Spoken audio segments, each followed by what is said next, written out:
All right, everybody. Hello, welcome to week 6 of Recycling Ambassador class. We have an exciting agenda tonight. We're going to start off the evening with our Recycling Ambassador panel discussion. So we have 3 folks that have gone through the program throughout the course of the program's existence, and they have achieved their 30 hours. We're going to hear from them to learn about what they did to volunteer and achieve those 30 hours. And I'm excited to hear from them all because some of them have volunteered like over 100, 200 hours. So it's going to be really great to learn from them. So we're going to hear from Ethan Skinner, we're going to hear from Barb Webb, and then Carla McKenzie. And they have all been so generous to throw together some photos and a few PowerPoint slides. So we'll hear from them. And then I've got a few prepared questions, but I would love for all of you to interact with them and ask them about their experience and any lessons learned, things like that. This is your time to begin to brainstorm ideas of what you want to do when you start to volunteer and hear about what's happening in Dakota County. So after the discussion, we'll go through graduation and payback and how to report your hours. And then lastly, I'm really excited because my supervisor, Renee Berman, is going to join us, and we'll hopefully get a few words from her as well. So it's going to be a fun night. But without further introduction, Ethan, do you want to go first since you have your PowerPoint up? Sure, let's do it. Okay. So first up, we're going to hear from Ethan. Hopefully this works. I like that. That's me. So Looks here's great. me 5-ish years ago. I was in the fall of 2018 recycling ambassador class. Back then we called it MRC, so it's going to have some getting used to for me. So if I say MRC, just hear recycling ambassador. It was a good class. I really enjoyed it, and I hope you all do too. One thing that stuck out to me as a payback opportunity was the Fix It clinics that Dakota County runs pretty much monthly. I'm a mechanical engineer by education, and so I kind of had that mechanical mind, trying to understand how things work.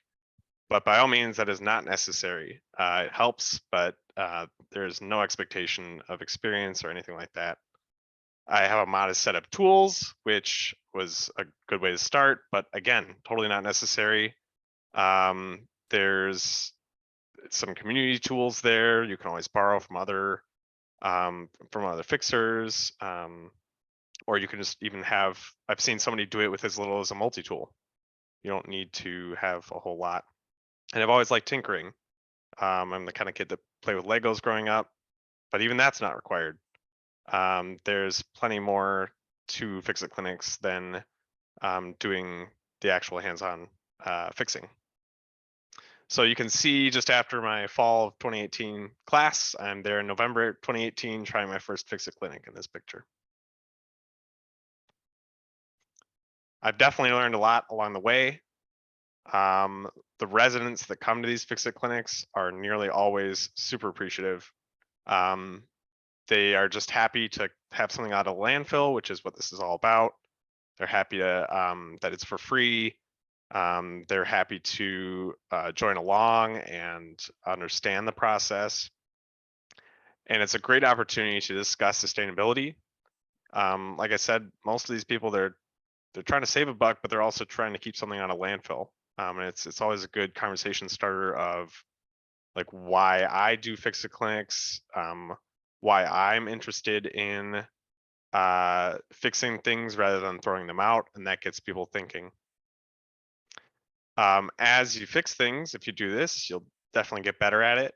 At the beginning, I didn't know a lot of the common issues that come up, and that's something I was able to learn along the way. So, for example, in vacuum cleaners or other motor appliances, almost always the problem is that the thermal fuse in that appliance has blown. So that's just one thing that one example of a common issue that you might learn about a certain thing that you fix. And before doing Fix It clinics, I didn't really know how to sew, and I'm teaching myself how to sew. And being a sewer at the Fix It clinics has also improved my skills there. So down in the bottom right, you can see the picture from the most recent or second most recent Fix It clinic where I was helping hem some pants. Pretty simple fix, but something I was able to kind of teach myself along the way. Another thing I learned was always ask for help. There's going to be someone else there that knows more than you. The resident might know more about the item that they have than you do. And you can always build your skills along the way. Some key takeaways that I wanted to kind of share is it happens monthly. I think maybe you guys heard about Fix It clinics along the way in this course, but happens monthly. There's no commitment that you're there every month or anything like that. It's about 4 hours long. There's 3 different types of volunteering. This is kind of what I was getting into talking about, that you don't really need any skills to begin with. A fixer like me might work on mechanical and electrical things. Sewers obviously work on clothes or sometimes baggage or other goods like that. But very important also is greeters. So if you don't know anything about fixing, that's a great place to start. The third point there, no experience necessary. So if you're hesitant, start as a greeter. That can help you kind of understand what items come in, what what fixes look like what does it take if an item is broken in such and such way? Is that fixable? Is it not? Or if you don't even want to commit to being a volunteer there, you could, as a resident of Dakota County, bring in an item, just see what that process is like, see if you'd be interested in joining it. So that sums up my experience, and I'm excited for any questions. Yeah, that's awesome. Thank you, Ethan. And let's just try to save. Okay, we'll do a few questions now, and then I can sit around and we can save them for the end. Okay.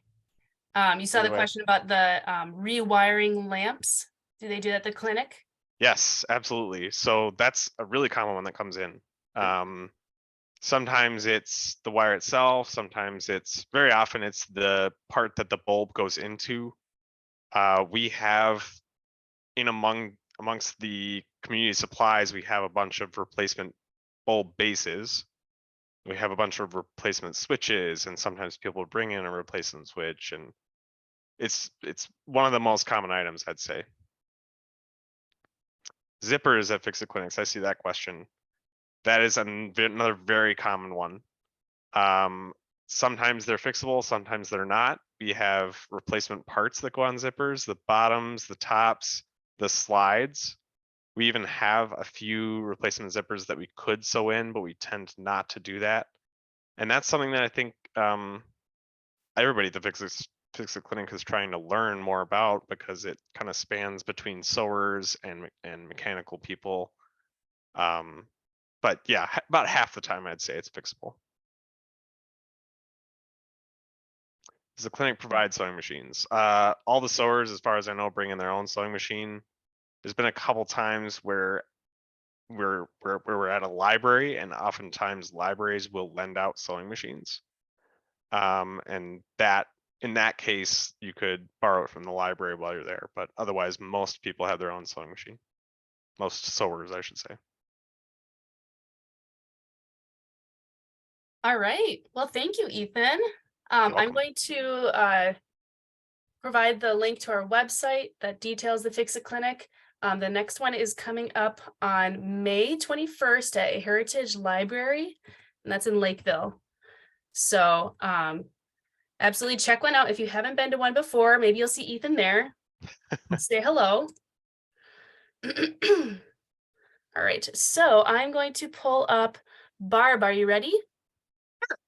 Okay. It's not pretty at all. Ethan, you said it was the same. It's not. It looks great. All right. Well, I'm kind of long in the tooth. I was part of the fall 2014 class. I had to look that up. I couldn't believe it's been well, this year's 9 years. So I don't think I've hit 100 hours, but I've certainly, I was trying to kind of list some of the stuff that I've done, and I have volunteered a lot over the years. Mhm.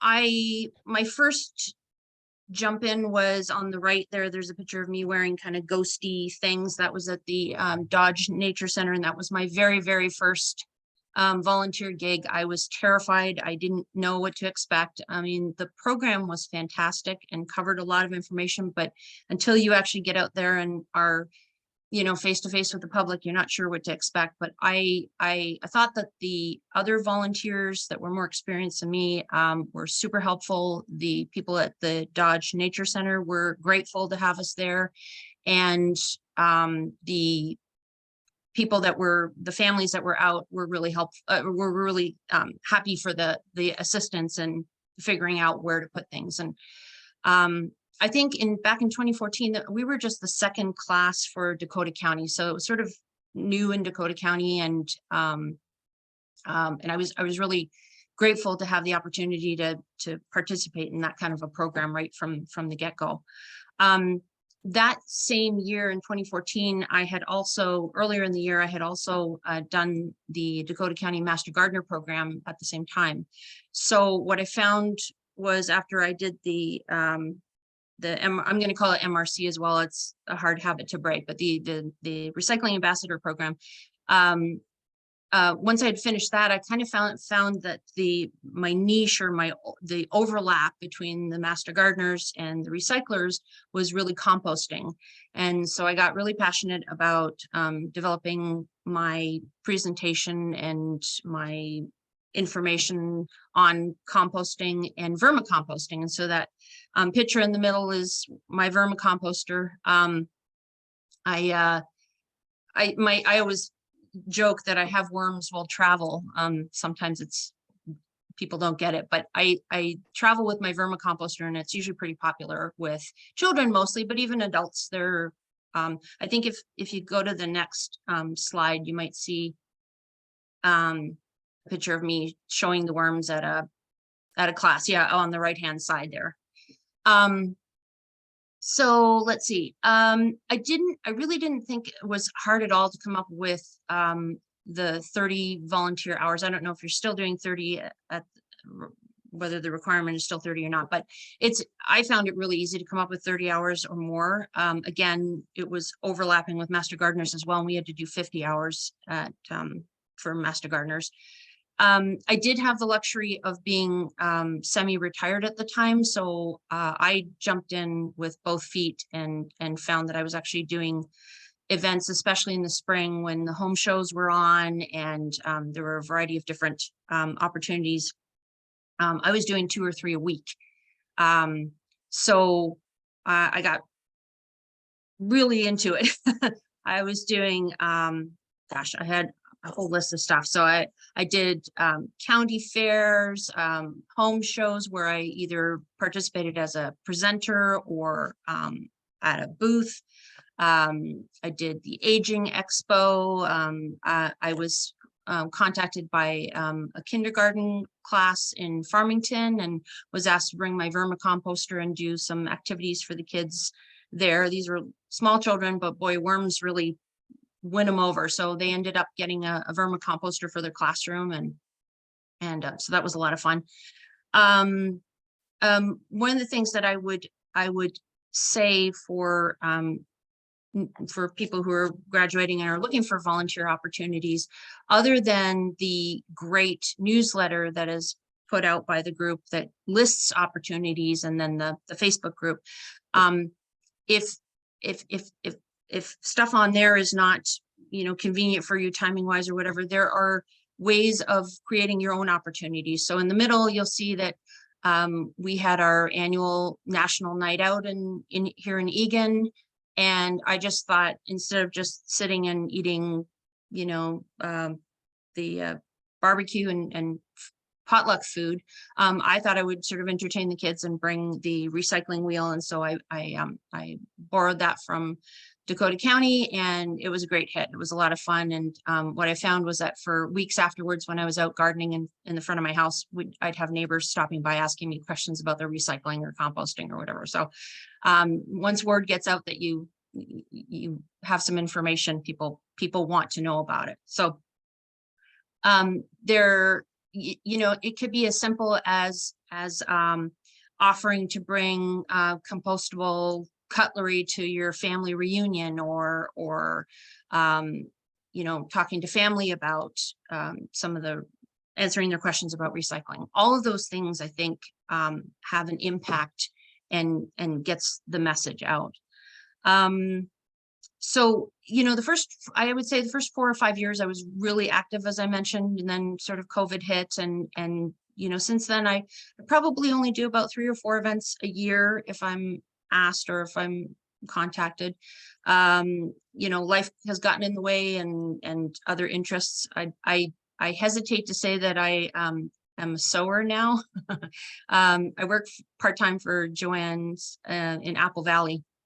And so I do a lot of sewing. So maybe I should stop by the Fix It Clinic and offer my services. I'm not sure.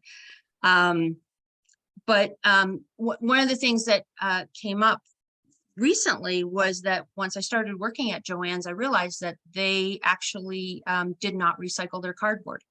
I was aghast. I was just stunned because with fabric bolts and boxes of we get a truck delivery every week, and there is so much cardboard, and all of that was going to landfill. So I was really surprised and immediately contacted Dakota County, and they were very instrumental. It took a few months, but they were really instrumental in reaching out to Joanne's and working with them. And we now do all of our cardboard recycling. So again, it could be where you work, it could be where your kids go to school. There are opportunities everywhere. So it's really easy to do your 30 hours. What else was I going to mention? I think the only other thing that I might mention is just that the program has really affected me personally in terms of influencing all aspects of my life, whether it be how we deal with waste or recycling in our home, whether it has to do with my where I spend my hard-earned dollars in terms of what companies I support. It's been almost 9 years, and it really had a huge impact on my life. And I'm really happy to see that there are continuing. I mean, if this group is almost 30 people, I'm so humbled to be part of such a huge movement and passionate group of volunteers that really going out there and spreading the word. I don't know if we can probably get into questions later, but that's pretty much the gist of what I had to share. I think there was one more slide. Is there one more slide? Yep. I was going to say we have one more here. Oh, we have 2 more slides. Oh, do we? Oh, yeah. See, that's what happens when you volunteer for almost 9 years. You have a lot of pictures. And as I was going through them, I'm like, oh, I had short hair there, and I had long hair there, and I had short hair, and I had long hair. So, there's one more? Yeah, one more. I can flip to that one. Okay, sure. I mean, it's just me doing different things. Oh, okay. So this was sort of my own initiative. So, I got sick in 2017, and so in 2018 I decided I was going to go to California and hike through Sequoia National Forest as sort of like a pilgrimage thing. And so I was in training, and I would walk anywhere from 3 to 5 miles every day, but I could never get my heart rate up because I was constantly picking up. I can't walk by litter on the sidewalk or whatever, and so I was spending a lot of time picking things up. And so I decided to start I just called it the Egan Lean and Clean Walking Group. And so I figured I would post on Facebook. We got groups together. I'd pick a different location in and around Egan, and just invite people to come and help me pick up trash for an hour or two We started with twice a week. It was really hard to manage that, so it just ended up being on Sunday afternoons. And we always had groups of people come out, and it was amazing. And so what happened was, once that area was cleared of debris, then the next day I would just go out and I would finally get my heart rate up because there wasn't that much to pick up and I could, get in shape. So I have to say, you can just always come up with ways of applying everything that you're learning in this program and have an effect on your community. So that's all I got. That's awesome. Thank you so much, Barb. Thanks. Let's see here. It's so cool how maybe some don't realize, but like this is a community. You're right. Like this is a whole group of folks that have been participating and volunteering for Dakota County and on behalf of recycling and waste reduction for years. And it's so inspiring to hear from all of you. So thank you. Let me do a few things. Okay, Christine wants to know, where did you get the supplies for the lean and clean? Oh, in terms of, we didn't really have any supplies. We each brought our own garbage bags, or, trash bags. And we usually would walk in 2 or 3 people in groups, and one person would carry a bag for recycling and the other person would carry a bag for trash. And we did recycle. We found a lot of plastic bottles, a lot of cans, a lot of those, those little mini liquor bottles or whatever. We would go down into areas where there were ponds and clean out the ponds and all that kind of stuff.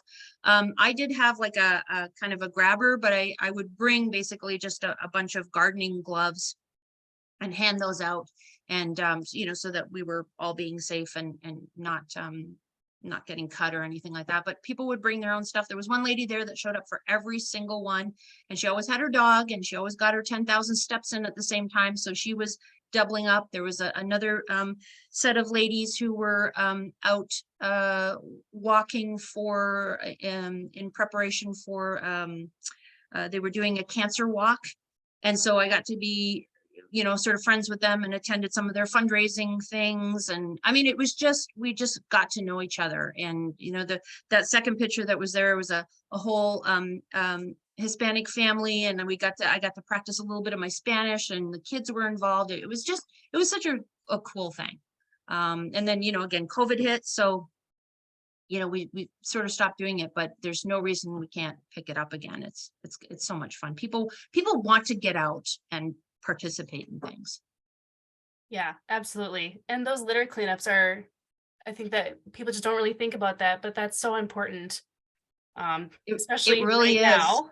Yeah, it really is. And actually, I would, on our walks, we would I remember very distinctly a father and a daughter that were playing in a park, and the little girl came over and said that they lived across the pond and they had a little canoe, and she and her dad would go and pick plastic bags out of the lake just on their own. And so we kind of got to talking just about cleaning your whole neighborhood up. It's just something that you can do. Oh, that's awesome. Okay, we'll do 2 more questions and then hear from Carla. So one question is, did the lean and clean depend on you each week? Kind of sounds like it might have. Yes, so they kind of did. You? Yeah, so I would have to pick the route. I usually sent out a picture, like I would do MapQuest or whatever, and then pick the route, and then people would sort of join midway or whatever. Like I would tell them where we would be between these hours, and then they would start to pick. And then as we were coming down the sidewalk or whatever, they would join our group for a couple of blocks and then leave again, or some would stay for the whole route. So yeah, they kind of did depend on me. And to be honest, that sort of, it became a bit of a challenge, because I couldn't, if I didn't plan it that week or I had something up, nobody went out and did it. So yeah, and so it's a live and learn kind of a situation. Yep, absolutely. Love that. So this, I don't think this question is directed at you, Barb, but Lilith wants to know, my workplace is in a different county. Can we get some contacts I can approach to implement compost and recycling at my office? Yes, Lalitha, we work really closely with all the Twin Cities metro counties. And so if you work in Hennepin or Anoka or Ramsey, we can try to find a way to connect you to like a business recycling counterpart in one of those other counties. So I think week one, I mentioned that I might not have all of the answers all the time, but I definitely have the resources to get the answers and the help that you need. So awesome. Kathleen wants to know, speaking of litter cleanup, how does a person volunteer for the groups we see along the highways? I know that Dakota County has a general volunteer group that does litter cleanup. And you will be signing to report your volunteer hours. You will have to use the same like general volunteer site. And so they post volunteer opportunities for litter cleanups on that website as well. And if they need extra volunteers, the volunteer organizer named Garrett will do like a call for volunteers, call for help. Maybe, yeah, I was just nodding gonna your say, head. yeah, if you get on Garrett Zafke, is I that think how you so. pronounce Yep. his last name?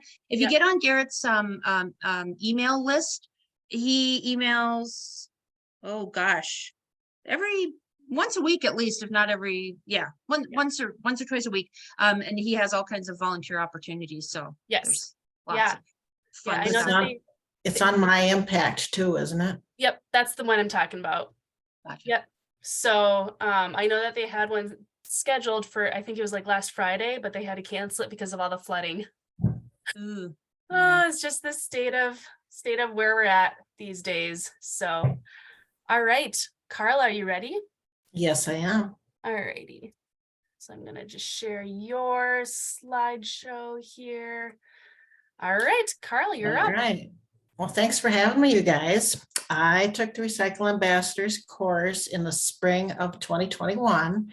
And one project I worked on that year was leading our church's eco group and our Lenten focus for our parish on reducing food waste.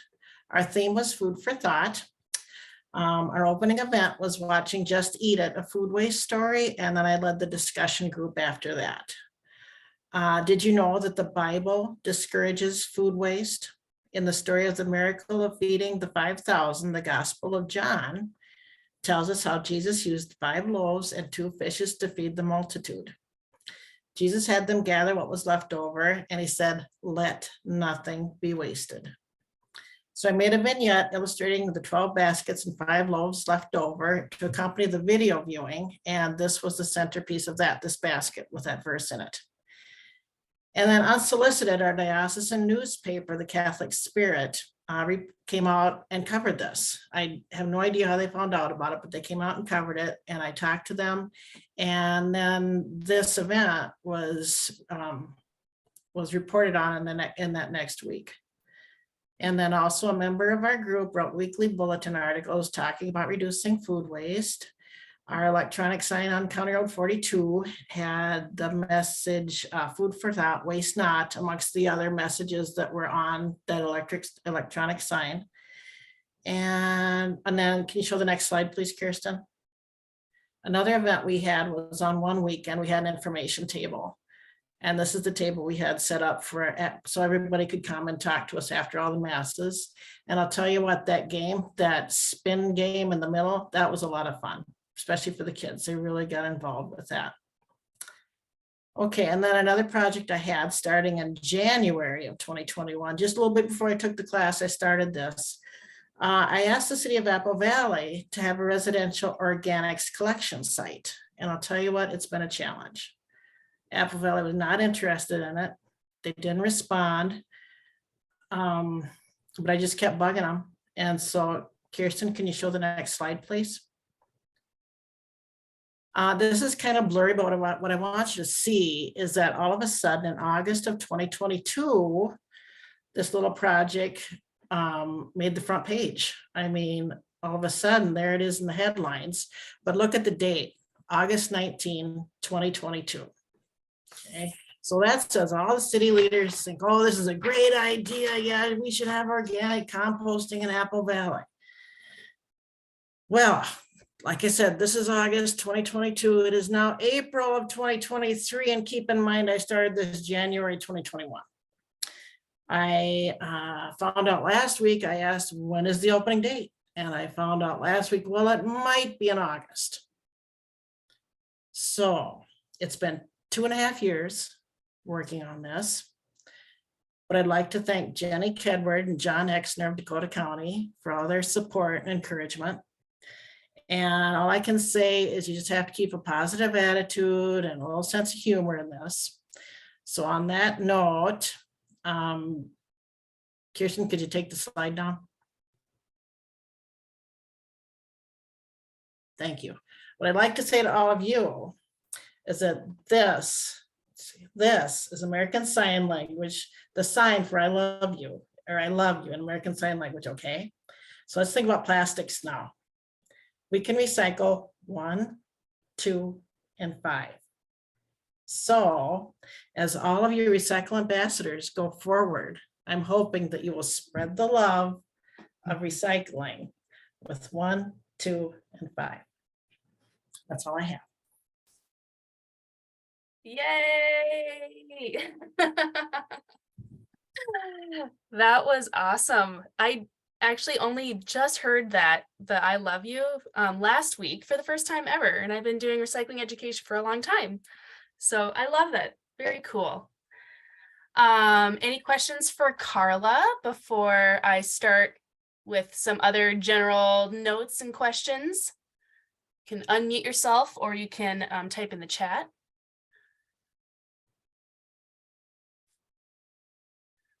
Yeah, Carla, just so you know, John Exner just spoke last week about the organic drop sites, and he mentioned the Apple Valley one.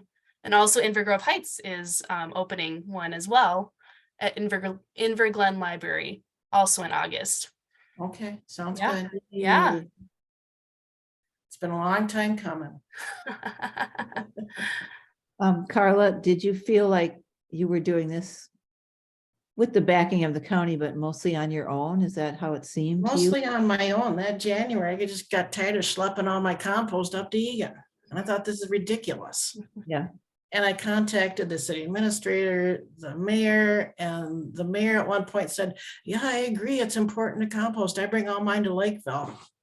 The mayor of What, Apple Valley. Kirsten and Carla, is there a lot involved in setting up a site? Is it quite costly because of the staffing to pick up the compost? Is that the main holdup? Or- Yeah, it takes a significant amount of time and patience and details. My colleague John is the one who oversees that whole process and program. My understanding is it's like the licensing, the construction that they have to usually build enclosure around the drop site. Lots and lots of like city approvals, getting everybody to sign on to it. So yeah, it takes a significant amount of time, and things in government tend to run a little slow, but Yeah. No, I Lots understand. of regulation, I'm sure. Yeah. yeah. I will say this, I don't know if you've all seen the one in Mendota Heights, which is in the parking lot of a park. I think they're all at parks of some sort or community places, but they don't have a structure. Mhm. They just have the can and they have two things with bags, what do you call them? Mhm. And that's it. And when I go there a lot because my sister lives close by, and it seems to be neat and tidy, and like people aren't abusing it and throwing stuff all over the place. So that made me feel like, oh, maybe it's not such a hard thing to set up. Obviously someone has to pick up the stuff, but Mhm. Yeah, I found in the Egan one that people can sometimes take advantage. I was dropping off a couple of buckets worth and saw somebody putting bags of leaves in there. So, unfortunately, every once in a while, somebody just spoils it for the rest of us, but this is Calvin, by the way. He's insisting on being up here. Hi, Kitty. Yeah, but it is certainly handy to have it in Egan, I have to say. We're kind of spoiled here. Well, Apple Valley's is eventually going to be at the maintenance facility on 140th, where Eastview High School is, across the street from that. yeah, I do. Yeah, I'm spoiled in Burnsville too. We have one that does have the cement pad and the enclosure and several different bag dispensers. And it's rare that I'm there when I don't see somebody else dropping something off. we bring ours to Egan, it's the same thing. There's always somebody there. Yeah. Yeah. So a lot of people are trying. They might not all be doing it correctly, but Well, Yeah. is the goal not eventually to try and get haulers to come and pick it up curbside? Like they have in Minneapolis? That is hopefully the goal. And that is kind of our next stage of, we have to incorporate into our next solid waste plan. Because currently no haulers offer organics curbside collection in Dakota County. So, yep. So what the county can do is we can open drop sites and make that more accessible to residents. And the goal is to get one drop site in every major city. I'd be curious to know if having the drop sites versus the curbs pickup, if the contamination is less, because I think I just would be curious to see that statistic. Because I walk by recycling and I often see things in the recycling bin and I take them out and put them in trash or vice versa. So I'm like, wow, you've got plastic bags and plastic bottles in the trash and your Yeah. recycling's right next door. Like, I don't get it. Yep. I'm sure that that's all tracked somewhere, and I could definitely look it up if you want. Any other questions for our panel?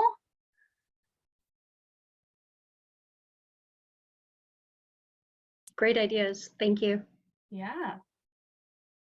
Yeah, I just wanted to highlight a few things before they go on their evenings, but I just wanted to call out how the different perspectives. So Ethan mentioned that volunteering at the Fix It Clinic once a month, that's a total acceptable way to volunteer when you are trying to get those hours. And then there's the other perspective of somebody who is retired and you can volunteer a lot more, do 2-3 times a week. That's also awesome. But you don't have to do either way. You can find a mixture of both. I also like the idea of, well, Barb mentioned calling and getting stuff just recycled at your workplace. That's a definite thing that you can do.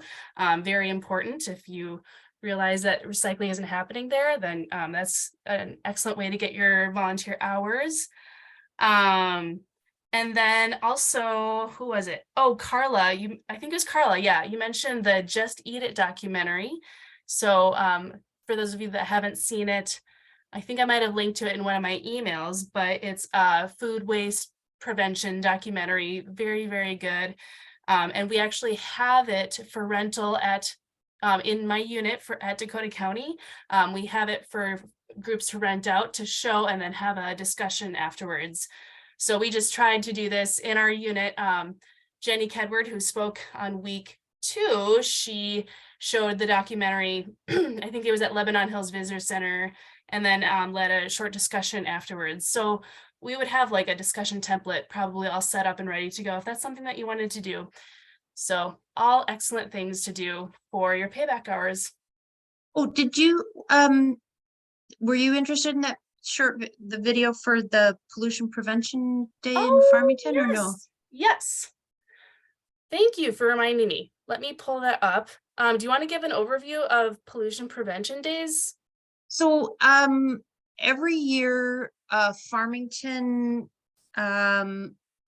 offers a pollution prevention day for 4th graders. I think it's 4th graders, yeah. And so they have this whole I forget what it's called, Rambling River Park or something like that. And they have an outdoor event and several schools come. The kids are all bussed in. There's hundreds of kids there, and they have all kinds of different stations. I know Jenny was there at one point. Jenny Kedward was there with having like recycle bin races, and you kind of do some really fun activities. And so I was there for I was there a couple of years in a row, and then again everything sort of halted, but I always bring my worms, and seems to be so. There's like a 3-minute video about all sorts of, the zoo goes there and talks about, they bring reptiles and all kinds of fun things, talking about water, cleanliness of ponds and all those. It's really great. Everybody comes out, and there's a lot of great organizations that are represented there. But anyway, I just sort of took a little 25-second snippet of the little bit that that they interviewed me on. Yeah. All right. I will share it. That's what I'd like to give students that are coming today is Oh. essentially that if they are putting any kind of their food refuse or grass clippings or any of that sort of thing that's going on at home into garbage, it ends up in landfill. And what we want to do really is have that material break down, compost, and go back into the soil to benefit their garden. I'm here from the minister. Yeah, it was hard to hear, but I just sort of gave a synopsis of, encouraging kids to, not put their apple cores and banana peels in the trash, and making them understand that that kind of stuff breaks down and goes right back into the soil, and it's, great for their gardens, and they can talk to their teachers about implementing something in their school. So it was fun. It was a good day. Yeah. It's Yeah, tiring. Mhm, yeah. So this year, the recycling coordinator who works for Hastings, Farmington, and Rosemont, she is planning education events in all of her cities at like all of the elementary schools. I think that's what she's planning for this year. And that means like one day at one elementary school, and each class will like rotate in between classrooms and like learn about a different recycling topic. And so last year I led 3 classes in the lesson of where does it come from? So I tried to take these 5th graders through a lesson of like, your aluminum cans, they come from the earth, and this is what the mining operation looks like. And so much fun. But we also, we look for volunteers to help out with that. And she has a lot of education events planned, so definitely watch for those in schools. Are excellent. Okay, I think we're kind of at the end of our time there. Dana wants to know if you can use Dakota County venues to host recycling ambassador events. Dana, I might recommend using the libraries if you haven't looked into them yet. They are excellent for hosting events. That's where we host like almost all of our Fix It clinics. And then, I can't say, maybe you'd have to reach out to the parks specifically and reserve their spaces. I don't know if there's a fee for like the indoor spaces. Actually, there probably is. So let me know if you have an event planned, and maybe we can like coordinate if you wanted to do some sort of like large group event. All right, panel, I think we're good. Thank you all. Right. You're free to stay on if you like. I have a question for Kirsten or Barb. Yes. Can you talk a little bit more about reaching out to Joanne to get them to recycle for businesses? I was just at a place this weekend, and there wasn't any recycling, and I ran into the manager, and I mentioned, "Oh, you can recycle. I'm volunteering for Dakota County," and she kind of looked ashamed or terrified or something, but she kind of stood back, and I said, whoa, I'm just a volunteer. And so I didn't know if there's a better way to approach that, or what's the best. Yeah, I found that too. I found that my manager, and of course, my challenge was that I work there. So, so I certainly didn't want to upset anybody or jeopardize my job there. But it was something that I was really passionate about. And yeah, in the case of Joanne, I know that their first response immediately is, well, you have to reach out to corporate, and corporate is in Ohio. And so, whatever happens here in Dakota County and on a micro level doesn't affect us. And, we have different rules kind of thing. So it was a little bit of a challenge, but I actually got some great assistance. Jenny Kedward put me on to someone who's in charge at Dakota County of businesses. They also have a really nice brochure, and I believe, and Kristen, correct me if I'm wrong, but there is a financial incentive for companies to convert to a recycling program. There's some kind of, I don't know, I thought it was like 10 grand or something like that they can get to implement things. Or again, the amount might be wrong, but there, maybe Kirsten can send you guys a PDF version of that brochure. It is a good way to get your talking points down, reading it yourself, and then also just if you're concerned or shy or whatever, just presenting it to them to, oh, it is 10,000. There you go. Mhm. Presenting it to them to kind of get the conversation going. And just, I don't know, I always, whether it's a company I'm working for or it's my local restaurant that's still serving takeout food in styrofoam or giving straws or whatever, I always kind of, from a business perspective, it's a smart thing and it's a good marketing message to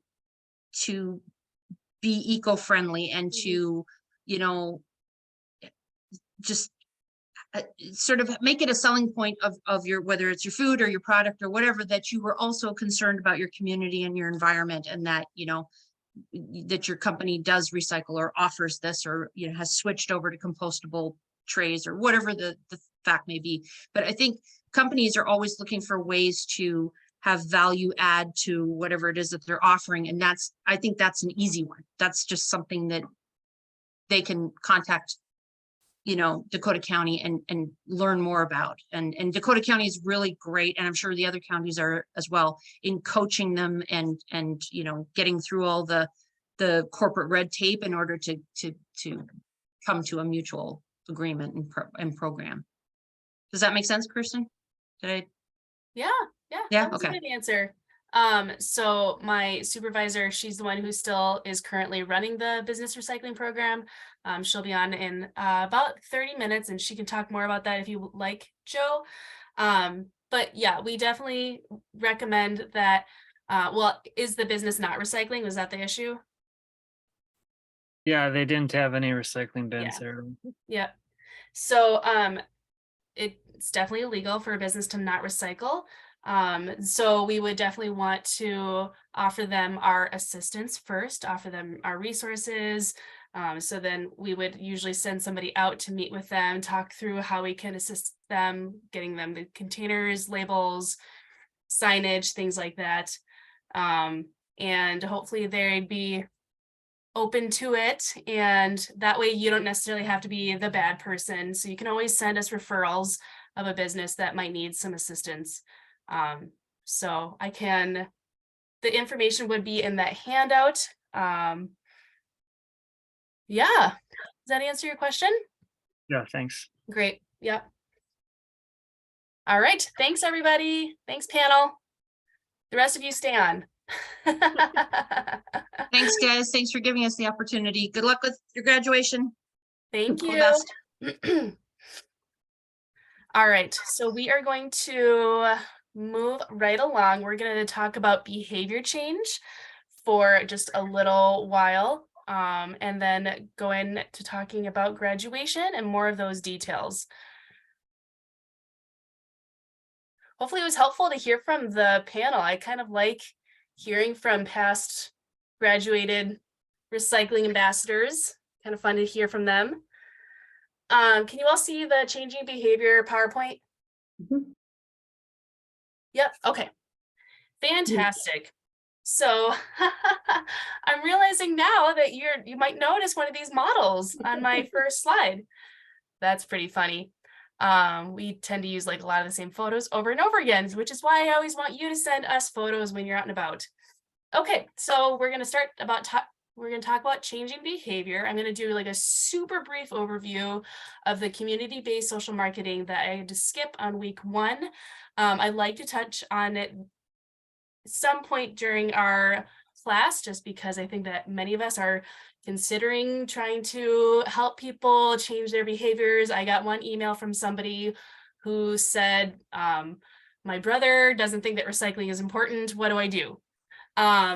So I know that it's hard, and so we're going to talk a little bit about that tonight. So the presentation is called Changing Behavior, and the subtitle is Why You Need More Than Just a Fact Sheet. Okay, so diving in, I'm just going to give some credit where credit is due. There's a lot of research, or there's some research out there based on the reading that I sent to you on, I think it was week 1. It's optional. I recommend it if you are into psychology and just kind of like learning about how the brain works. It's really fascinating to learn about the psychology of sustainable behavior. So that this is written by Christy Manning Moore She is a professor at, I believe it's McAllister University, where she's done a lot of research on how to foster sustainable behavior change.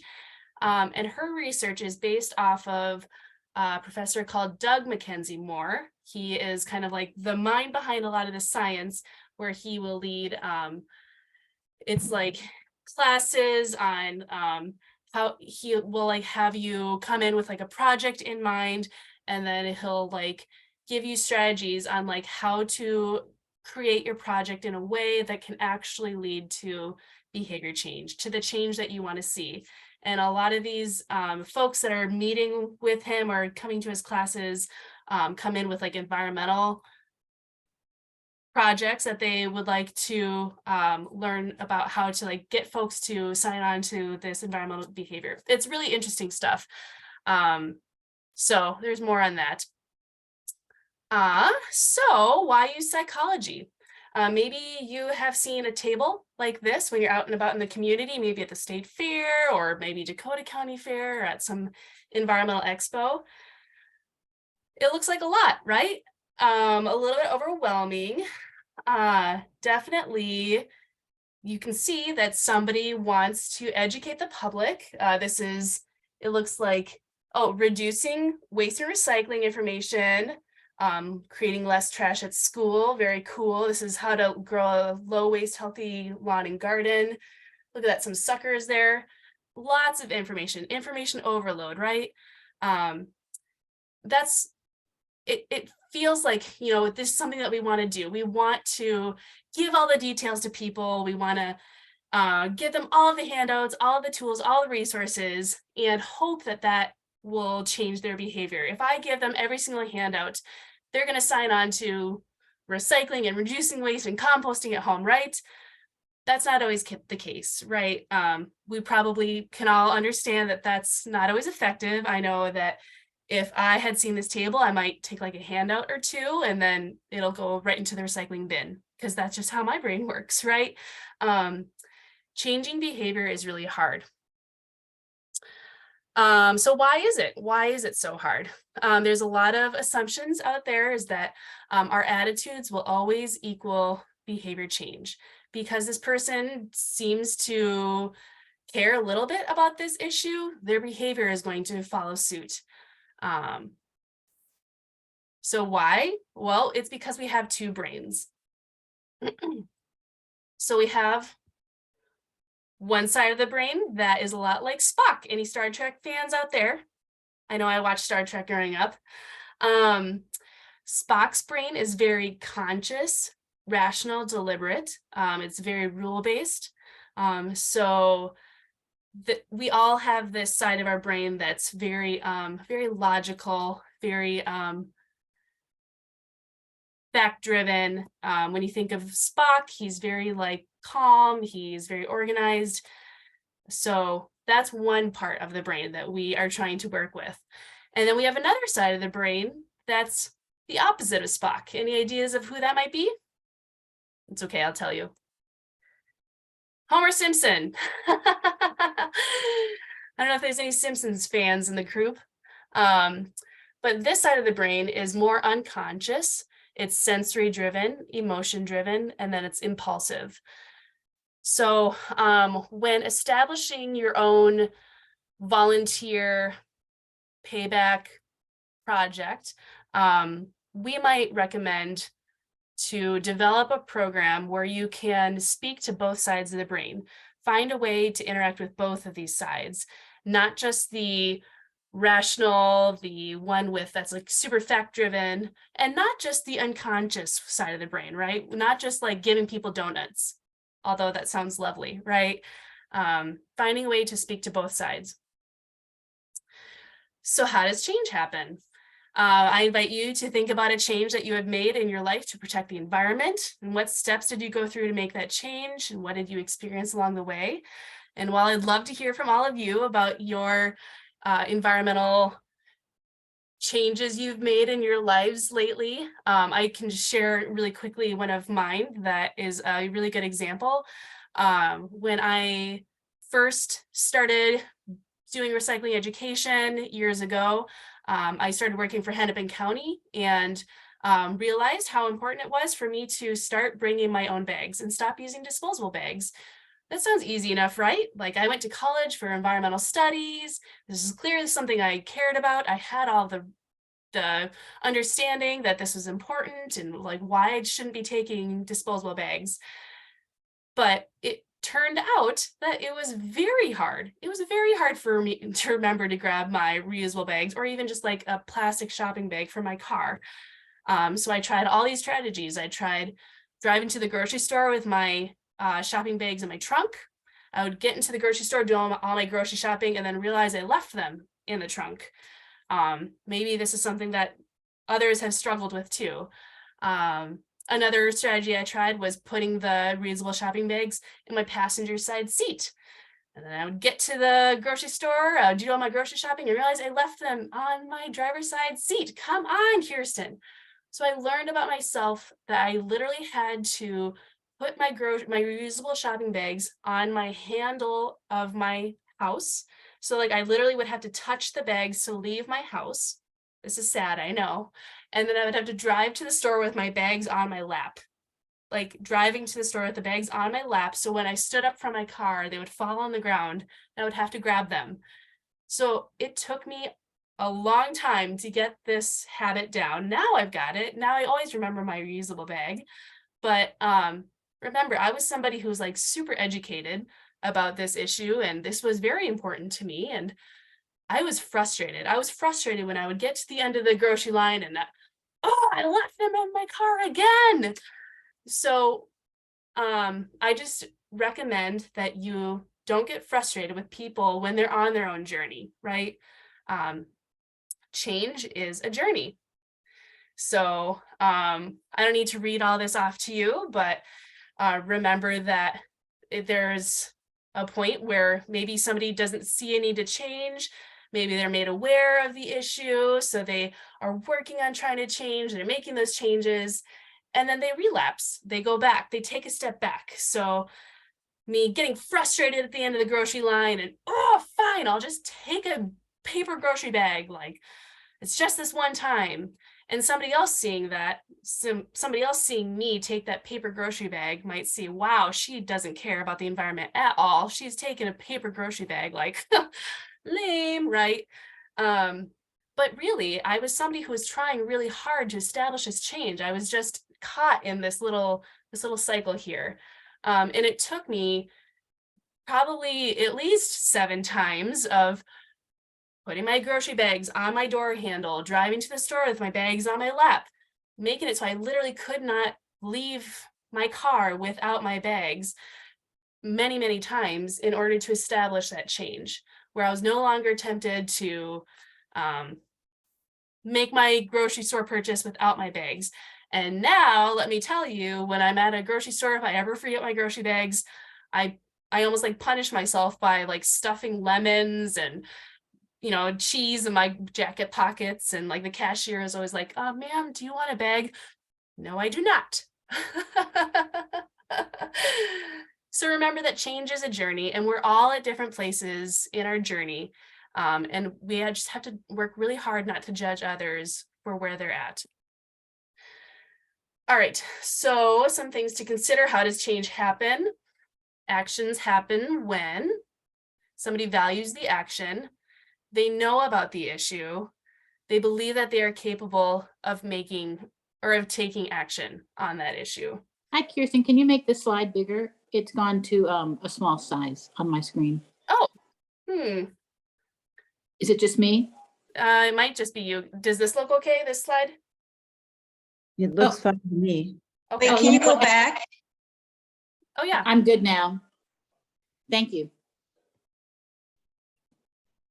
It's okay. Somebody also asked me to go back. Oh, I was just reading the chat. Yeah.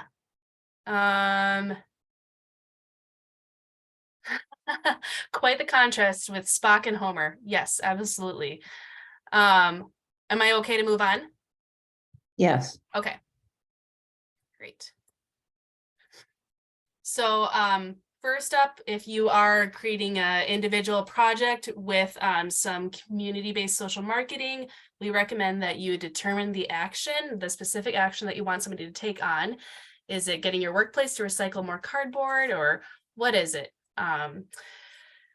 So I included these little charts just to remind us that words matter. Just reminding all of you that words really do matter. We want to be really clear and concise when we are talking about taking sustainable changes on. So instead of saying like, oh yeah, it's great, I strongly recommend that you reduce your trash. That sounds huge. What does reduce your trash mean? But specifically, we can say, hey, I strongly recommend you compost your food scraps at a drop-off location. That sounds achievable. That's something that is attainable, that somebody can actually like, oh, a drop-off location, tell me more. Instead of saying avoid single use, what is single use? That's, oh my gosh, everything is single use, right? You can say, hey, here's a reusable bag. Why don't you use this? That's a really great way to, reduce your waste. Or it's just a really great thing so that you can implement into your daily habits, right? Or a to-go container or water bottle or napkins. And then the last example, because we've talked about this a lot, instead of saying, hey, it's really important to like improve your recycling, we strongly recommend that. That's again, that like, what does that mean? Improve my recycling? How? I already recycle, so how am I going to improve it? So we spend a lot of our messaging and time on talking about don't bag your recycling, or recycle your 1, 2s, and 5s. Now we know, I love you, right? 1, 2s, and 5s plastics. All right, so ask yourselves, what stands in the way of this individual taking on this environmental behavior? Specifically, if we were using the example of the organics drop sites, somebody signing on to compost their food scraps and taking them to an organics drop site, what's standing in that individual's way? It could be lots of things. It could be maybe somebody just honestly doesn't know what can be composted. That's something that's really common. They just honestly, oh, I hear this all the time. Oh, really? I can put meat and bones in my organics? That's really cool. Or, oh, eggshells too? Really eggshells. What else can I put in my organics? Sometimes people feel like we heard it tonight, maybe people feel like they have to drive too far to our organics drop site. Maybe they feel like it's too inconvenient. So how can we combat that? How can we get around that? Well, here's some educational literature about what you can put in the organics. Or, hey, did you know that there is an organics drop site opening in Inver Grove Heights? Like, yay, yeah, that's right next to you. That's awesome. So when I go out and I do education on, for example, if I did it on an educational table on organics 101, I might be prepared with some concrete tips that I could give to people when they come to me with some of these barriers or of what's standing in their way, because you are often bridging that knowledge awareness gap. What's motivating those individuals? So for the specific action of bringing organics to a drop-off location, maybe it could be, yeah, your food scraps, they actually can go and get commercially composted and made into compost. Isn't that cool? This is a soil amendment that you can put in your garden, and you can actually buy from the mulch store in Rosemont. Isn't that awesome? So when we go out and do education, I might provide like a compost sample that you can actually show people what it looks like. Yeah, your food scraps can turn into this thing.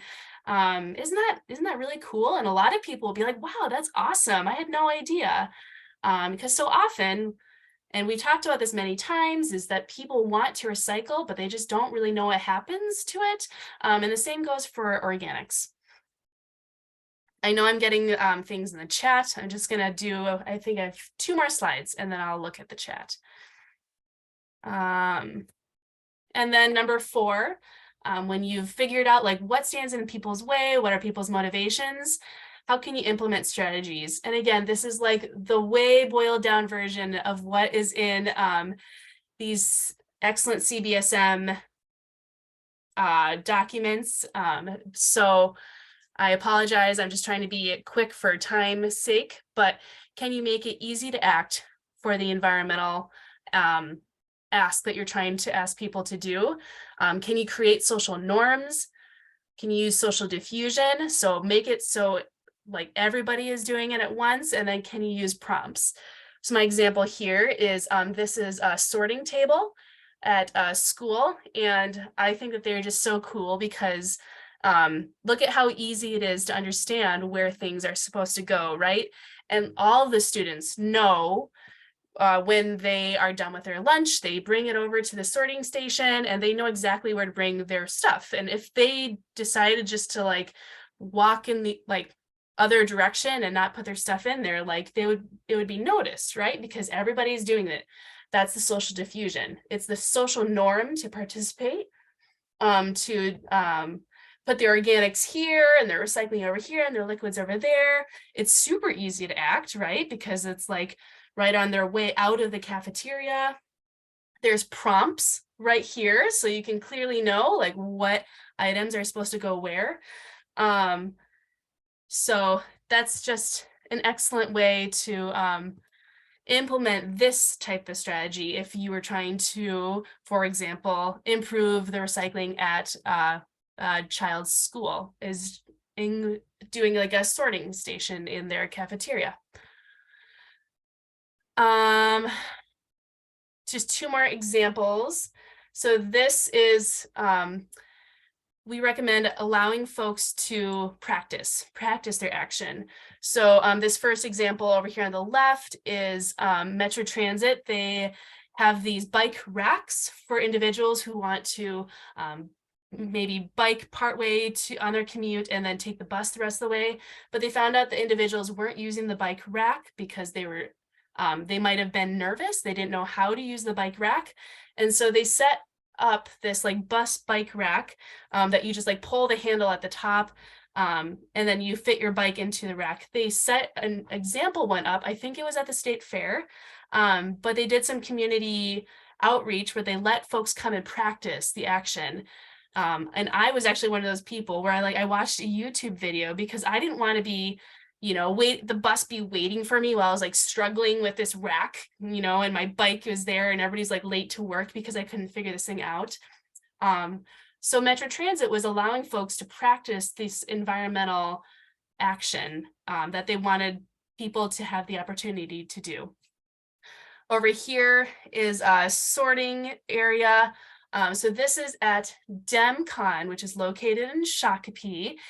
They are a MRF, a sorting facility, and they have a really excellent education center. I wanted you to see their MRF on our tours this spring, but we couldn't make that work out this time. But what they do a great job is they do education as a large group, and then they have folks take sample recycling and trash items, and then they say, okay, sort this where it's supposed to go. And that's the same thing. They're allowing people to practice what they just learned, to act. And again, I might practice something like this if I was doing like a Recycling 101 presentation with a group of seniors or whoever, never making somebody feel stupid if they are dumb or like they don't know anything if they get something wrong. This is supposed to be like a safe place where people can just practice. Then you go over each item, like, was this glass bottle put in the right place? Yes, great job, everybody, yay. So both of those are great examples of a community-based social marketing method. Okay, so I know that I showed the table at the very beginning of my presentation, and I realized that I wanted to show a table that we would like to use, that we would like to see while out and about in the community. So I provided this as an example. So this was a table that we helped set up for National Night Out, I believe is last summer. So as you can see, there is some eye-catching stuff here where somebody's walking by and they say, oh, what's this recycling trash container doing here? That's funny. There's some instructions on how to learn more, QR codes. There's e-news sign up, Somebody walking by would definitely know that this table is supposed to be about recycling and trash. There's not like a gajillion handouts or pamphlets. It's like very focused in on recycling and trash. We have the tablecloth. All these things, by the way, are available for you to use when you're out educating the community. So yeah, this is just a table that we would like to see, a table that would be way more appropriate when you're trying to provide solid education while you're giving people the opportunity to practice the actions. So I might have some recycling trash items here where people can come up, and this happens all the time where somebody comes in, like picks up a plastic bag and they're like, oh, this is a plastic bag. Plastic goes in the recycling. And I can say, oh, actually, and we can talk about no plastic bags in the recycling. So I just wanted to give you both perspectives, seeing the overwhelming information table and then a table that we would like to see. Before I forget, if you do tabling, educational tabling, we strongly recommend having somebody at the table, right?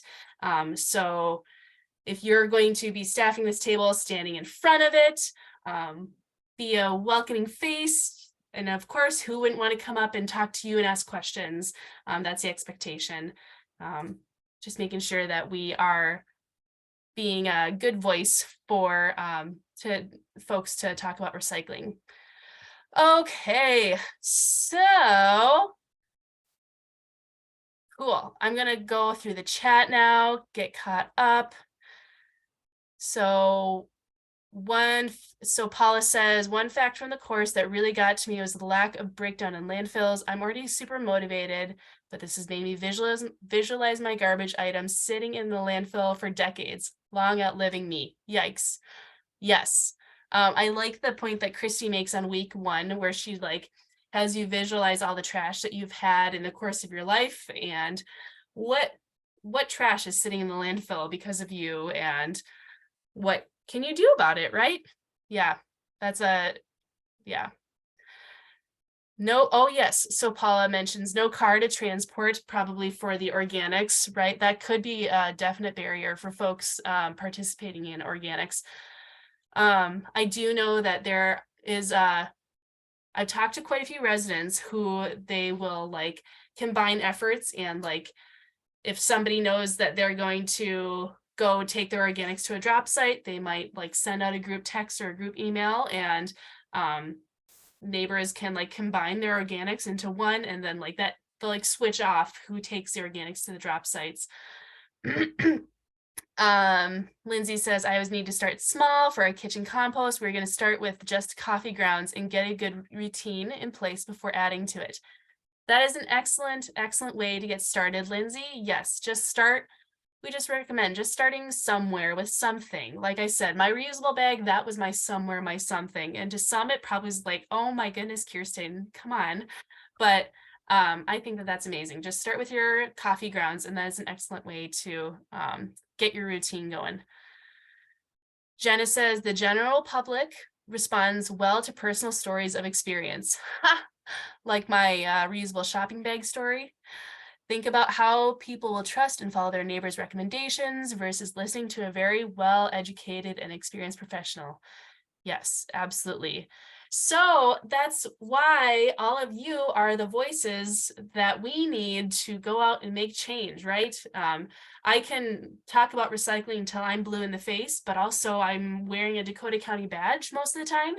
And so you all are probably much more trustworthy than I am, because you're out and about in the community. You are community members. You are residents of Dakota County, or you work in Dakota County.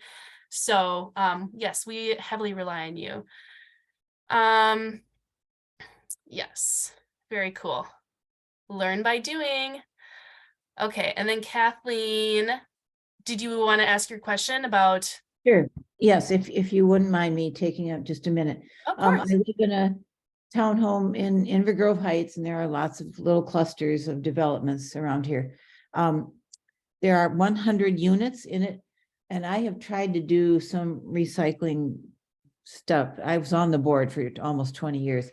I'm not now, but what I'd like to do is go to a board meeting. And I'd have to talk to our trash hauler, which is waste management. But I would like to propose to them that we don't have haulers to do it, but if everyone could compost organically, and could we then make this a financially viable thing by reducing the amount of trash pickups we would need, which would then make people, it would be a money-saving event. And that might make people think about doing it. Otherwise, I don't know if they would, but I'd have to talk to the trash hauler and the property manager. But does that seem like something you've heard other HOAs do? Is it something the county has ever helped with that you know of, Kirsten? So I have worked with a specific multifamily property. They were located in Plymouth, and it was like an actual apartment building, but they implemented their own organics recycling program. So they got curbside collection in their building, and then they also found a way to reuse a lot of their like bulky waste and items, and they greatly saw their trash decrease. They were able to then decrease the amount of trash pickups that they were getting because there just wasn't as much trash going into the dumpster.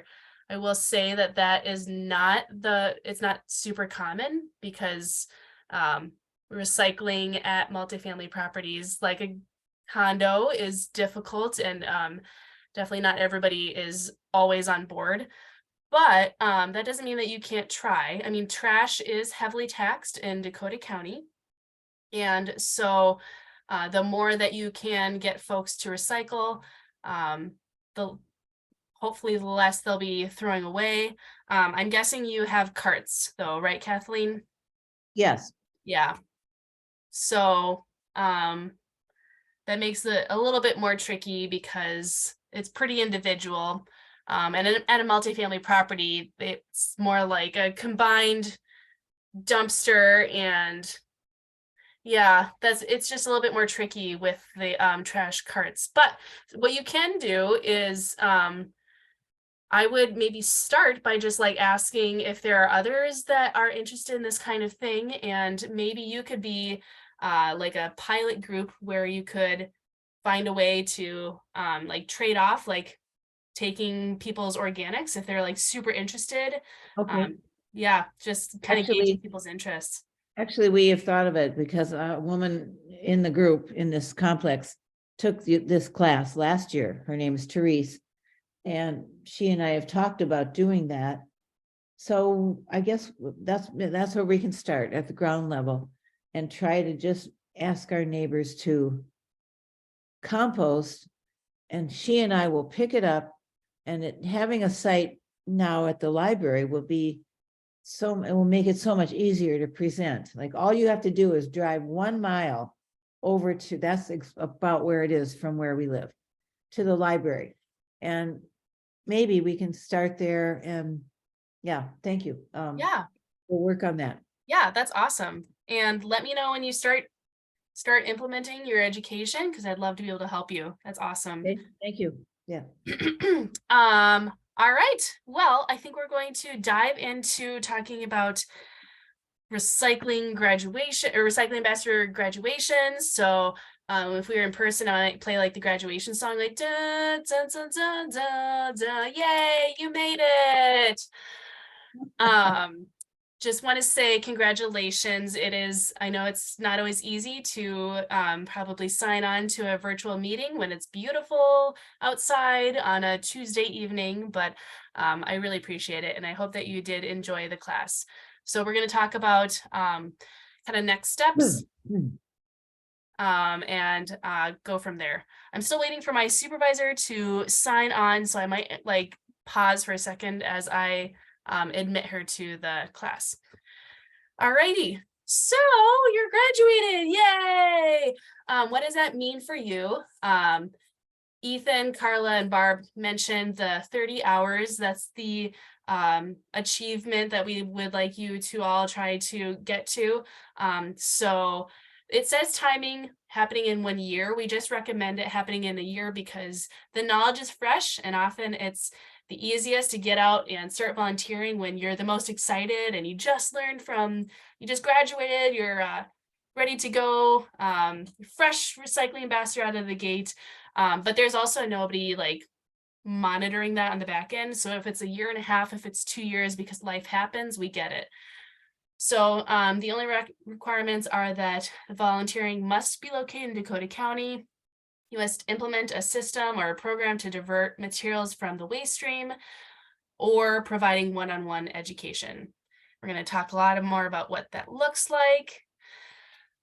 All right, I added this slide in tonight. So the expectation when you're out and about in the community is you all will receive a t-shirt and a badge. For those of you that did not attend the Recycling Ambassador tours last week, I've got yours at my office at Apple Valley. I will mail them to you. We can talk more about that later on. But the expectations is that you would be wearing your t-shirt and your Recycling Ambassador badge somewhere visible so that folks can look at you and know that, hey, that's Kathleen. She knows what she's talking about. I'm going to ask her some recycling questions. It's a way to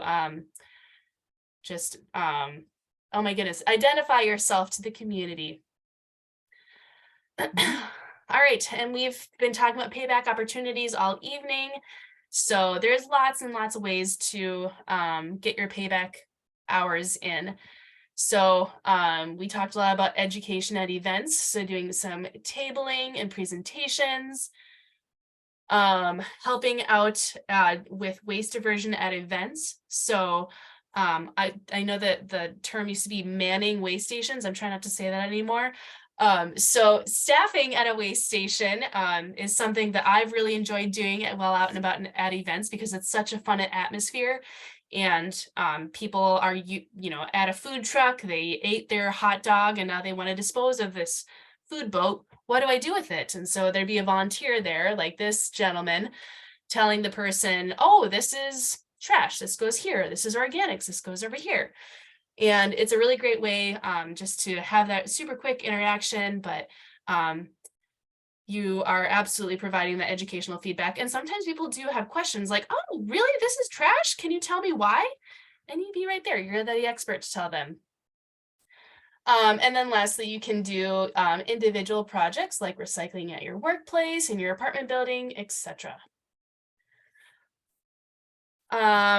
So I see the questions on the chat. Okay. So individual projects. So Barb mentioned helping at your neighborhood party, like your neighborhood national night out. I know that always happens in August. That would be an excellent way to get some payback hours. Help that be low waste or an athletic team. Helping your church set up recycling and composting. So I don't think that Carla mentioned it, but she has been super, Carla spoke earlier, she's been super integral in the recycling and composting at her church. I'm always hearing about it from her. She helped them get a business recycling grant through the business recycling grant program. And she's always providing education to her churchgoers. Excellent. You can start up a new event like doing a swap. I just hosted the outdoor gear swap for Dakota County this last weekend, and I will say there's a lot of interest in reuse and doing a swap, and they are so easy and fun, and people love them. So I've got lots of tips on that. You can host a recycled art show. I did not create this presentation. Somebody else had recycled art show on here. I don't think anybody has taken us up on the offer, but if you want to do that, I think that that's amazing, and send us pictures. You can start an environmental book club, focus on recycling. You can make fun lawn signs about recycling. Educate your neighbors, be that neighbor.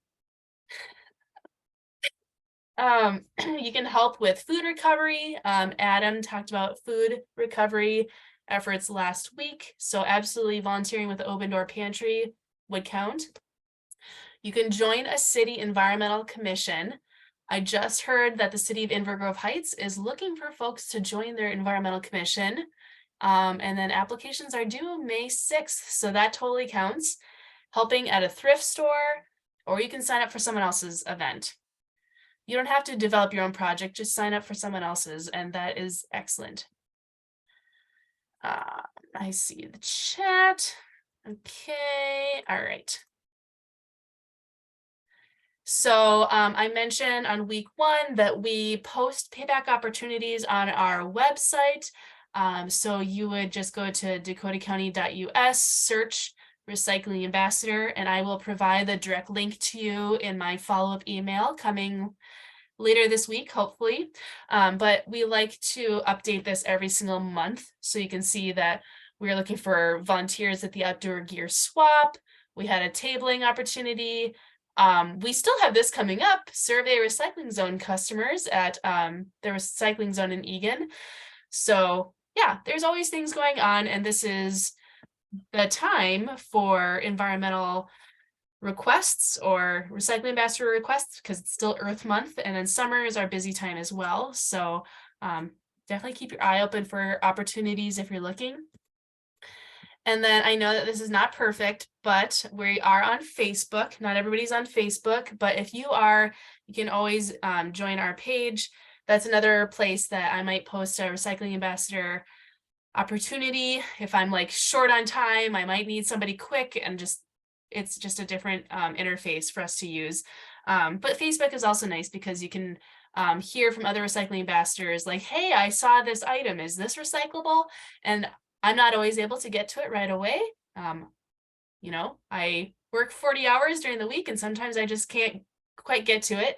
But there's others in the group who are trained and knowledgeable, and they can assist as well. So it's just another way to stay engaged. And then, I was going to mention, somebody else mentioned on the panel discussion that we do the Recycling Ambassador e-news. So you all should have gotten this last month's e-news. I hope that you did. But I try to do those each month as well. So if you're not on Facebook, it's okay. The Recycling Ambassador e-news and then our website will have the most updated and current information for those payback opportunities. So how do you report your hours? The expectation is that you would go out, do your education, or volunteer at the Fix-It Clinic, or do your recycled art show. And then you have to report your hours to us so that we know that you're out and about in the community. I'm not going to be like on your shoulder watching you all the time. So you have to like tell us when you are volunteering. So the way that you do that is you go to our website. It's dakotacounty.us, search current recycling ambassador, and there's a little tab that says report your hours here. And this will take you to our volunteer website where you can enter your hours and any feedback that you might have for us. And I have a PDF ready to go. It takes you step by step on how to report your hours, and then I also have a separate PDF instructing you how to get signed up for the Better Impact website.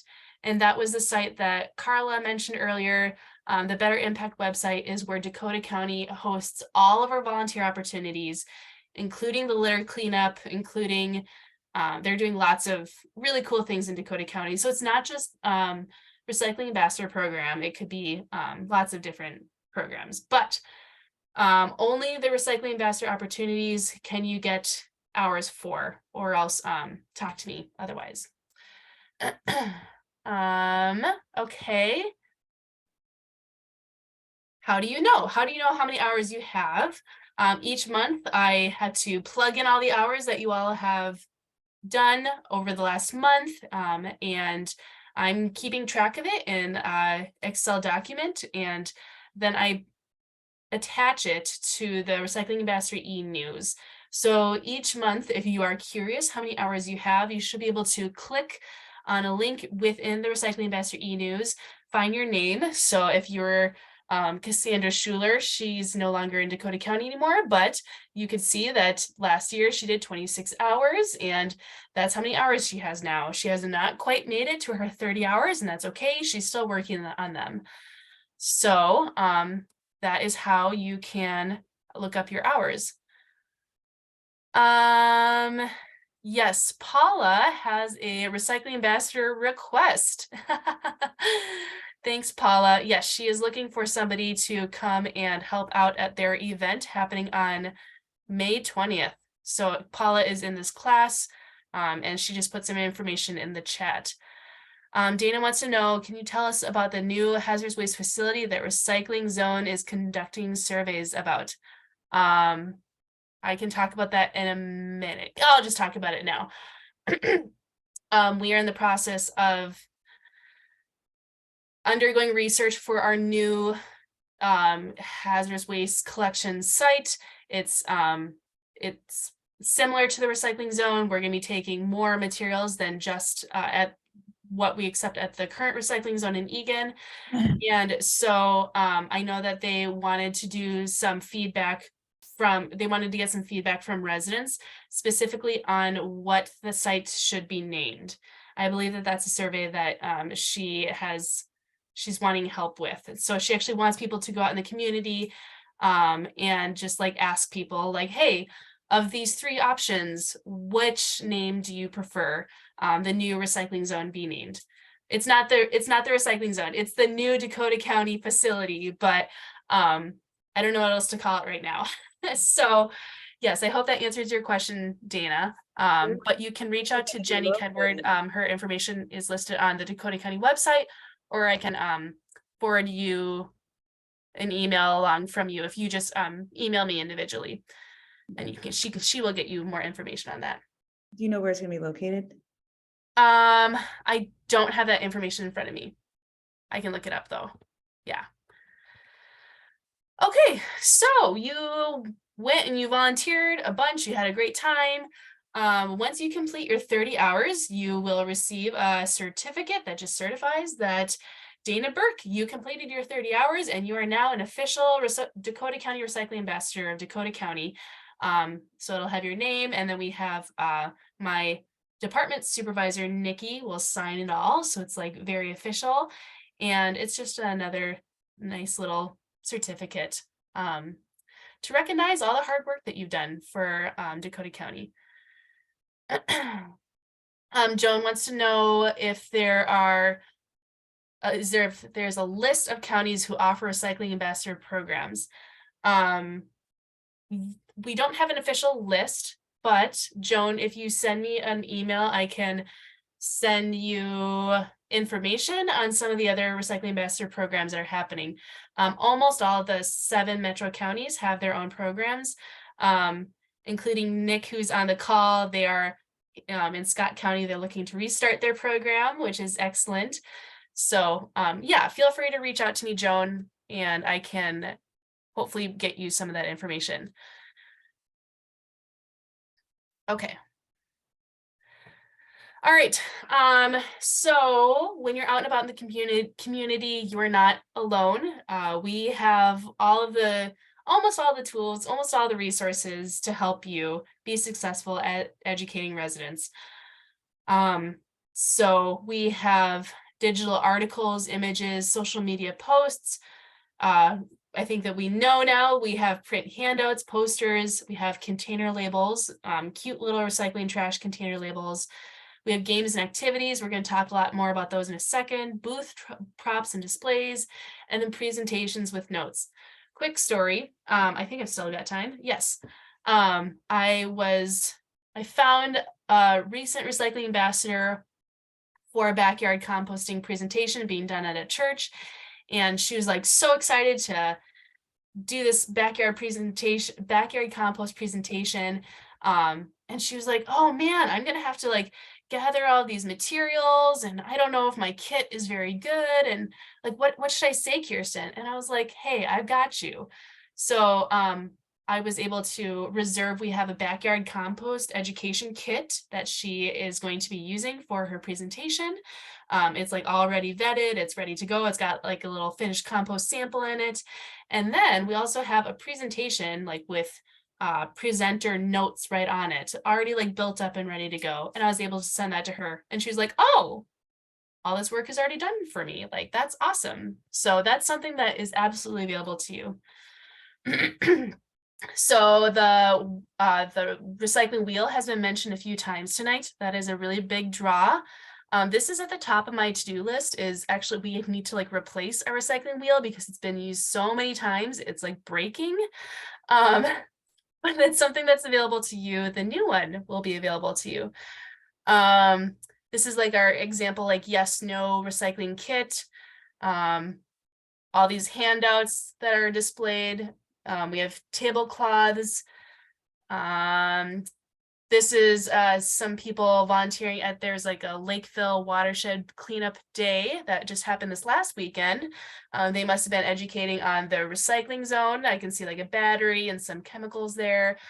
This was a display TV that they used to use in the same kit so that folks would come by and be like, what's this TV doing here? Or computer monitor display. They'd be like, oh, this is accepted the recycling zone. Woo. This is the recycling zone kit with an Elmo in it. Now, people love to talk about the Elmo because like some toys are accepted at the recycling zone. And I think it's kind of funny, like what gets people like excited and to stop and actually want to talk to you. But I show this picture because we also have like tents. So if you're volunteering outdoors and it's sunny, you can absolutely use one of our tents from us.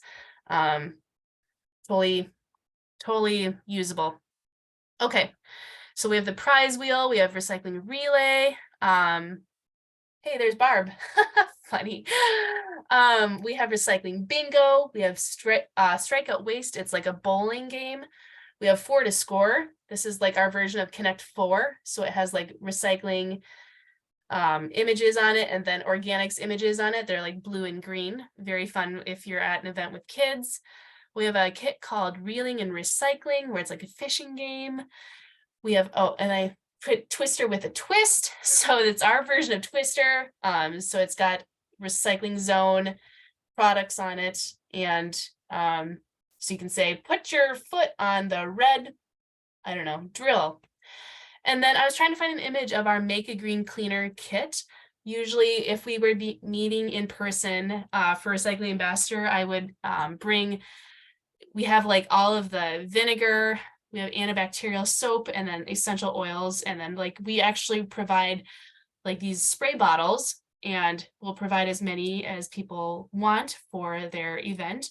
And the concept is, you know, make a low waste cleaner or non-toxic cleaner. And like, yeah, this is totally usable. And so I've provided these spray bottles for, there was like somebody who was having a bachelorette party and she wanted her bachelorette party to make a green cleaner. And I was like, that is awesome. That is definitely how I should be spending all my bachelorette parties, is making a green cleaner. So that's something that's totally available to you. Chat. Oh, Jenna says, bring the wheel to the next Fix It clinic. Yes, Jenna. I thought about that, like on the wheel, like the plastic is literally like snapping off. It's like breaking apart in pieces. Isn't that ironic though, that the person managing the Fix It Clinic program is always breaking things? Oh man. All right. I think that we did, yeah, we already talked about Pickup Point in one of my previous presentations. But just a reminder that all of our resources are available, or many of these resources are available on our checkout website, including the event recycling containers. So we have recycling, trash, and organics containers inside of Pickup Point. So if you reserve those for like a graduation party or national night out, you would receive like a code to your email so that you can unlock the door and go grab them at your selected pickup time. And then also we use this for our education kits or activities. I am the one putting things into Pickup Point. Just give me a few days to respond and get things moved out there. It's also where we put things like handouts, things like that. Also, if you're interested in picking up your t-shirt and badge from us at the Western Service Center in Apple Valley, this is where it is. And I can get you information on that. And I can put your stuff out there for you if you don't want me to mail it.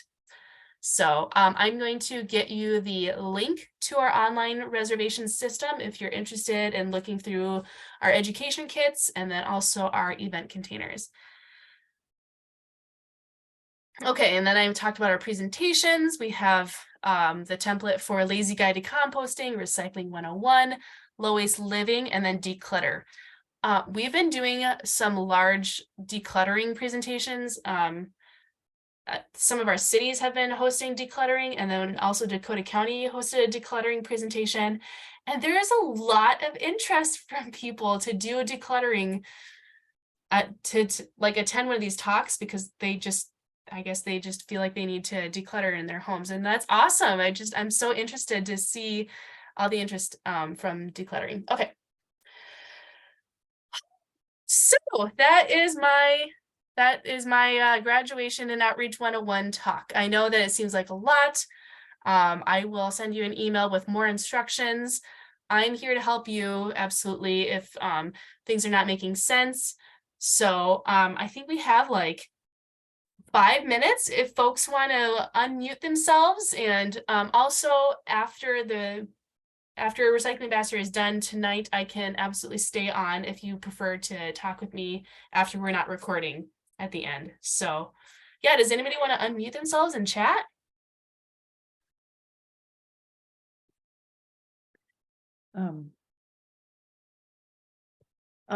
I would like to, at our next night out, at the last one, my colleague, my neighbor Therese and I tried to, we handed out material, which she had obtained because she'd taken this course. But at our next one this August, which will come faster than we all wish, I would like to make it a no waste event. So I'm going to work on that, and I'll try to be in touch with you, Kirsten, about getting some of the bins or whatever it is we need. Okay, so that's a thing, well, small thing I can do. That's not a small thing. That's a big, exciting thing. Yeah, absolutely. Good. Well, great. I think it should be easy enough. And the guy who organizes it is a little resistant to this, but I don't know why he would complain if I'm going to do all the work about, so I'll have to check with him, but he's not the emperor. And so this is a democracy. So well, it is, Yes. Yes. Good luck, and let me know if you need any assistance or help. I will. Thank you. Oh, well, everybody, I didn't even realize. My supervisor, Renee, is on the call. Hi, Renee. Hi, everyone. Sorry, I didn't even realize that you popped on. Yeah, I've been here since a little after 7, but so Oh it's been my great to like goodness. listen in on all the great stuff and get to meet some faces as you were all talking. So I'm Renee Berman. I get to work with Kirsten and other great people on our team. I'm the Environmental Initiative Supervisor, and Kirsten invited me tonight. I'm so excited. I just wanted to, on behalf of Dakota County and our Environmental Resources Department, say congratulations on your graduation tonight. Thank you so much for sitting through the 6-week course and voluntarily being, diving deep into waste reduction, reuse, and recycling, and being your first class of recycling ambassadors. So congratulations on that. That's with the new name change from the master recycler composters to the more inclusive and in line with what the region is moving, the recycling ambassadors.